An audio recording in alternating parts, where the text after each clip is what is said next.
Da tribuna da Câmara, a deputada Adriana Ventura questionou as narrativas de defesa da democracia, propagadas pela extrema esquerda, mostrando que os que se dizem defensores da democracia, na prática apoiam ditaduras e promovem condutas que nada têm de democráticas. A deputada disse: "Temos ouvido muito acusações de todas as ideologias desta casa, acusando um ou outro de ser antidemocrático.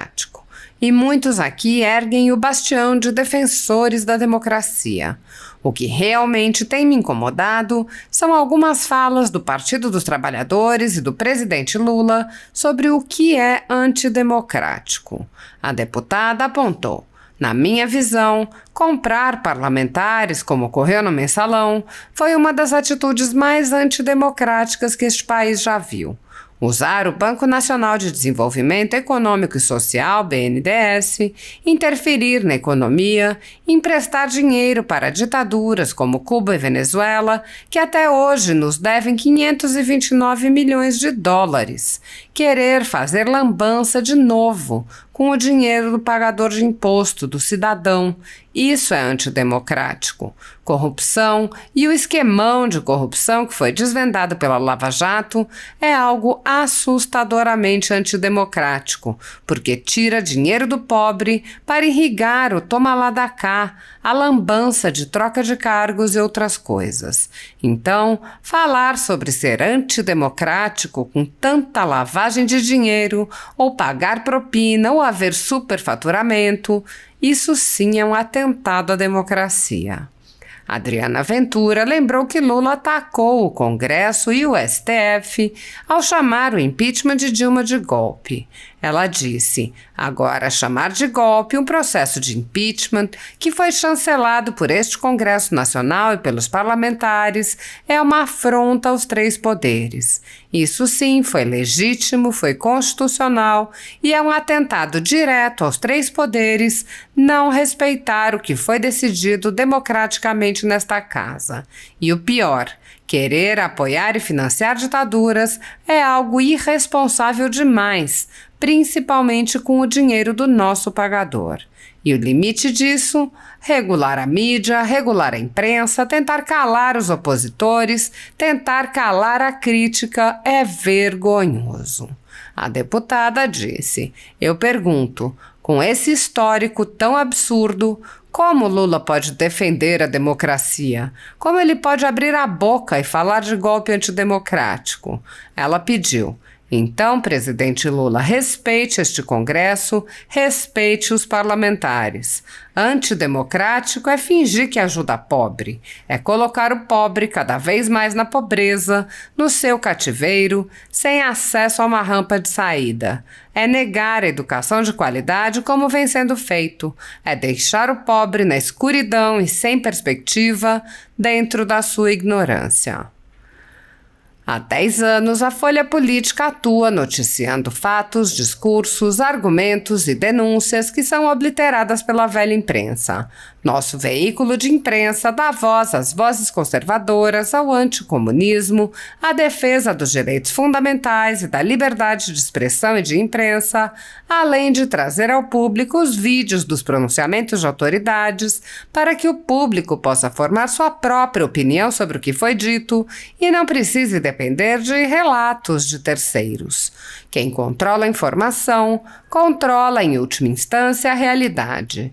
Grupos monopolísticos e cartéis que se associam com o intuito de barrar informações contrárias ou inconvenientes atuam em conluio com a finalidade de aniquilar qualquer mídia independente, eliminando o contraditório e a possibilidade de um debate público amplo, honesto, abrangendo todos os feixes e singularidades dos mais diversos espectros políticos. Controlando as informações, o cartel midiático brasileiro tenta excluir do debate e, em última instância, da vida pública, os conservadores e os veículos que dão voz a essas pessoas. A renda da Folha Política está sendo confiscada a mando do ministro Luiz Felipe Salomão, ex-corregedor do TSE, com respaldo e apoio de Luiz Roberto Barroso, Alexandre de Moraes e Edson Fachin. A decisão confisca, de forma indiscriminada, todas as receitas advindas do YouTube, indicando claramente que a intenção não é a de excluir conteúdos específicos, mas sim de calar o canal e eliminar o jornal. Há mais de 19 meses, toda a nossa renda é retida sem qualquer justificativa jurídica. O atual corregedor, Benedito Gonçalves, impôs novas restrições ao canal a pedido da coligação de esquerda que disputou a eleição. Se você apoia o trabalho da Folha Política e pode ajudar a evitar que o jornal seja fechado, doe por meio do Pix, cujo QR Code está visível na tela, ou por meio do código ajude@folhapolitica.org. Caso não utilize Pix, há a opção de transferência bancária para a conta da empresa Raposo Fernandes, disponível na descrição deste vídeo e no comentário fixado no topo. Há 10 anos, a Folha Política vem mostrando a realidade da política brasileira e quebrando barreiras do monopólio da informação. Com a sua ajuda, poderá se manter firme e continuar a exercer o seu trabalho. Pix ajude@folhapolitica.org. Assista. A gente tem ouvido muito acusações de todas as ideologias aqui dessa casa, acusando um ou outro de ser democrático. E muitos aqui erguem o bastião de defensores da democracia. E o que realmente tem me incomodado são algumas falas que a gente tem visto do Partido dos Trabalhadores, do presidente Lula, sobre o que é antidemocrático. E eu estou aqui, na verdade, para perguntar o que é antidemocrático, presidente Lula. Porque, na minha visão, comprar parlamentares, como ocorreu no Mensalão, foi uma das coisas mais antidemocráticas que esse país já viu. Usar o Banco Nacional de Desenvolvimento, BNDES, interferir na economia, emprestar dinheiro para ditaduras como Cuba, Venezuela, que até hoje devem 529 milhões de dólares, querer fazer lambança de novo com o dinheiro de pagador de imposto do cidadão, isso é antidemocrático. Corrupção e o esquemão de corrupção que foi desvendado pela Lava Jato é uma coisa assustadoramente antidemocrática, porque tira dinheiro do pobre para irrigar o toma lá da cá, a lambança de troca de cargos e outras coisas. Então, falar de ser antidemocrático com tanta lavagem de dinheiro, pagar propina, superfaturamento, isso sim é um atentado à democracia. Agora, e para finalizar, chamar de golpe um processo de impeachment que foi chancelado por este Congresso Nacional, pelos parlamentares, que foi conduzido, é uma afronta aos três poderes. Isso sim, foi legítimo, foi constitucional e é um atentado direto aos três poderes a partir do momento que você não respeita o que foi decidido democraticamente nessa casa. E o pior, querer apoiar e financiar ditaduras é irresponsável demais, principalmente com o dinheiro do nosso pagador.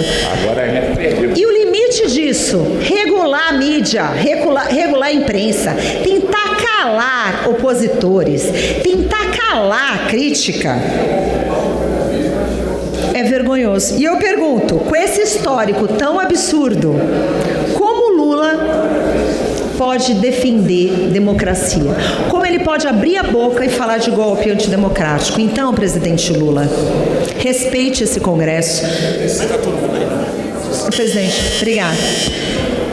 Respeite esse Congresso, respeite esses parlamentares. E antidemocrático fingir que ajuda pobre e colocar o pobre cada vez mais na pobreza, no seu cativeiro, sem acesso a uma rampa de saída. É negar a educação como vem sendo feita de qualidade. É deixá-lo na escuridão e sem perspectiva, dentro da sua ignorância. Obrigada, presidente. Obrigado, nobre deputada, pelo pronunciamento de Vossa Excelência.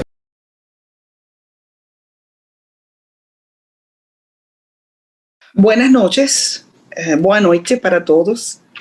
É uma honra para mim estar aqui nessa palestra com meu amigo, o professor Marcelo Suano, que eu conheci pela mídia. Quando ele escreveu esse livro inacreditável que conta a história da Venezuela, como destruir um país, ele me contactou pela mídia. Embaixadora, eu quero conhecer a você. E aconteceu. Então, eu escrevi a contraportada de seu livro. Isso foi maravilhoso, porque foi uma reunião muito boa. Eu lembro sempre que foi uma reunião de uma pessoa que eu não conhecia e que conhece muito bem o que está acontecendo no meu país. Também é uma honra para mim falar com o Lucas. Lucas escreve muito de Venezuela e conhece muito bem a situação. Então, eles conhecem tanto bem Venezuela que eu só aqui vou fazer uns comentários, porque eles conhecem muito bem a situação. E, por supuesto, eu quero cumprimentar ao ministro Roberto, porque a FUNAG abriu as portas para mim, não como a embaixadora, sino como a professora Maria Teresa Velanda, que eu sou. E eu agradeço muito, porque quando você é professor toda a sua vida, isso não muda. Então, para mim é uma honra que a FUNAG hoje haya feito este convite para falar sobre como destruir um país. Então, eu quero começar dizendo que como você pode destruir um país? Um país petroleiro, um país que foi o país mais rico da América Latina, que tem as maiores reservas de petróleo do mundo.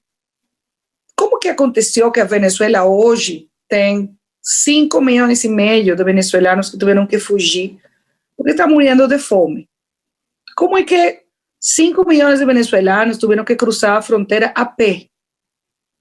Só para colocar uma dimensão, a migração nossa nesse momento tem a mesma população que muitos países. Venezuelanos que caminaram uma distância que é desde Berlim hasta Madrid, buscando uma boa vida. Aqui em Brasil, temos 300 mil venezuelanos, de los quais 280 mil cruzaram a fronteira a pé, com a roupa que tinham posta e uma mala. Então, como destruir um país? O primeiro, quando as pessoas elegem nas eleições a uma pessoa que não tem capacitação para ser presidente. A destruição da Venezuela não começou com Maduro. A destruição da Venezuela começou com Chávez. Quando ele foi elegido, no ano 1998, a Venezuela produzia 3.200.000 barriles de petróleo por dia. 3.200.000 barriles de petróleo por dia. Então, chega à presidência um homem que não tem educação, um homem que tem ressentimento social, um homem com desejos de vingança, que fez um golpe de Estado no ano 1992, que foi à prisão, e quando ele saiu de prisão, eu me vou a vingar. Isso foi o fato, eu me vou a vingar. E como aconteceu? Ele destruiu nosso país. Então, a primeira coisa é, se você quer destruir seu país, tem que eleger uma pessoa com as características que tive Chávez. E depois, votar por um sucessor que é pior que Chávez. A segunda coisa que aconteceu foi que nessa quantidade de dinheiro, só pode imaginar, saca uma conta. 2013, o barril de petróleo, $110, $120 por barril. Se você tem 3.200.000 barriles, é uma conta fácil. Imagina quanto dinheiro entrou nas contas da Venezuela Você pode acreditar que hoje Venezuela não tem energia elétrica, não tem água, não tem comida. A gente está morrendo de fome. Com essa quantidade de dinheiro que ingressou às contas do governo venezuelano, o que fez o Chávez? A primeira coisa que fez foi expropriar as terras produtivas. O primeiro que aconteceu, as melhores fazendas, as melhores, as mais produtivas, não, agora não são de seus donos, são de nosso governo. Vamos expropriar. Nessas terras que os produtores eram produtores de bem, produziam milho, farinha, arroz, feijão, bananas, frutas, tudo isso acabou. Porque eles expropriaram as terras para dividir as terras entre as pessoas e ninguém fez um investimento, ninguém fez um mantenimento, ninguém fez uma capacitação para as novas pessoas. Então, essas terras foram arrasadas. A segunda coisa que ele fez foi despedir, votar, sair de 20 mil empregados da indústria petroleira. Isso aconteceu no ano 2002. Um dia, ele decidiu sair de 20 mil profissionais, engenheiros petroleiros, geologistas, pessoas que tinham toda a sua vida fazendo um trabalho maravilhoso, porque a Venezuela foi a segunda indústria petroleira mais importante no mundo. Então, se você quer destruir uma indústria petroleira, o primeiro que tem que fazer é sair das pessoas profissionais e colocar nesses postos amigos ideológicos, pessoas do partido político do presidente que não têm capacitação para fazer o que a indústria petroleira faz, que é produzir petróleo. Essa foi a segunda coisa que ele fez, expropriar as terras produtivas, colocar pessoas sem capacitação na indústria petroleira e começar a fazer convênios com governos não democráticos. O primeiro que tem que chamar a atenção de vocês é que no ano 2001, Chávez visitou Saddam Hussein no meio das sanções contra Saddam Hussein pela guerra de Iraque.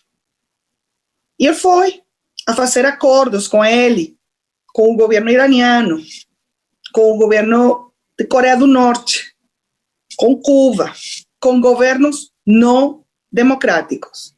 Então, tem uma terceira opção, como destruir um país, fazer convênio com governos não democráticos.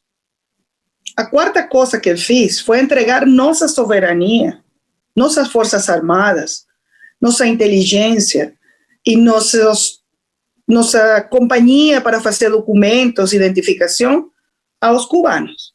Chávez fez um convênio com Cuba e ele entregou tudo o que é nossa identificação, registros, cartórios. Hoje, a Venezuela, se você vai vender um apartamento, ou se você vai vender um carro, os cubanos têm controle desses documentos. Aí tem uma quarta coisa, entregar a soberania a um governo estrangeiro. E Chávez abriu as portas para os cubanos, primeiro, e depois para outros, russos, chinos, iranianos. A outra coisa que você tem que fazer para destruir um país é regalar o dinheiro que não é sujo. Chávez recebeu tanto dinheiro, foi como quando você ganhou a loteria. Então, ele decidiu repartir o dinheiro entre os amigos. Quando você precisa, Evo Morales, aqui tem dinheiro. Quando você precisa, Rafael Correa, aqui tem. Eu te vou regalar um helicóptero. Ele regalou helicópteros das Forças Armadas aos amigos. Você regala as coisas que são suas, você não regala um patrimônio nacional. Ele fez isso. Ele fez isso. Regalou nosso dinheiro, o dinheiro dos venezuelanos, o dinheiro de PDVSA. Regalou. E também fez uma estrutura burocrática de corrupção para beneficiar as pessoas que trabalhavam com ele, que isso foi CADIV, Comissão de Administração de Divisas. Se você precisava importar uma caneta, você precisava importar um quaderno, um livro, um carro, você tinha que passar por uma empresa administrada pelo governo e ele decidia, você tem dólares ou você não tem.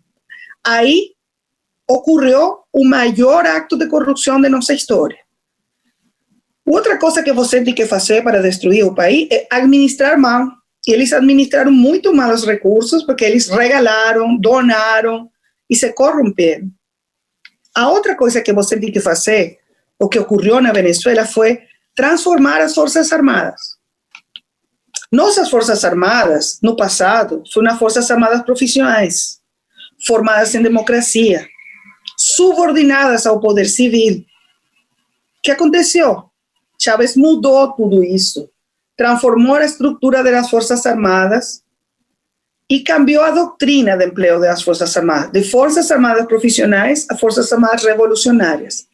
Agora, sua lealdade não é com a nação, sua lealdade é comigo, com o líder da revolução. Quando você tem todos esses elementos e também tem um controle total das instituições, Chávez tive controle do Tribunal Supremo de Justiça, da Assembleia Nacional, da Contraloria, Procuradoria, Direitos Humanos. Todos os poderes estavam em controle de Chávez. Então, você tem aí todos esses elementos que hoje configuram a crise humanitária complexa mais grande do mundo depois de Síria. Com uma diferença: Síria tem 10 anos de guerra civil. A Venezuela está destruída sem guerra civil. Tem 5 milhões e meio de venezuelanos que tiveram que fugir. Então, essa outra coisa. Você quer arruinar um país, tem que expulsar seus melhores cidadãos. E eles expulsaram médicos, professores, engenheiros, enfermeiros, maestros. Essa foi a primeira migração. Os empresários, a segunda os profissionais e agora as pessoas que vêm para o Brasil, que são pessoas que não têm trabalho, que não têm medicinas, que não têm comida, que não têm nada, que têm que cozinhar agora com lenha, como se você vivera no século XIX, que fugiram para dar comida a seus filhos. E, finalmente, como você pode destruir um país? Dando exemplos de repressão. Os venezuelanos nos levantamos nas ruas uma e outra vez. 2002, 2004, 2010, 2014, 2017. Temos mais de 400 mortos nas protestas. Mortos. Temos 344 presos políticos. Temos deputados que estão na prisão. Temos deputados, temos dirigentes políticos que eles sofrem torturas. Sofrem torturas. No ano passado, eles mataram um capitão da Marinha torturado. Ele morreu depois de ser torturado. Então, assim você destrui um país.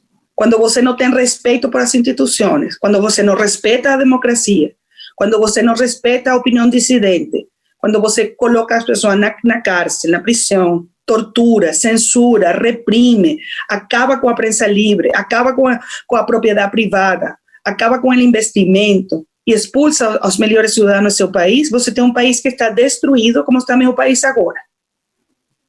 Então, o que eu posso falar é um chamado de alarma pela região. Tem que cuidar sua democracia.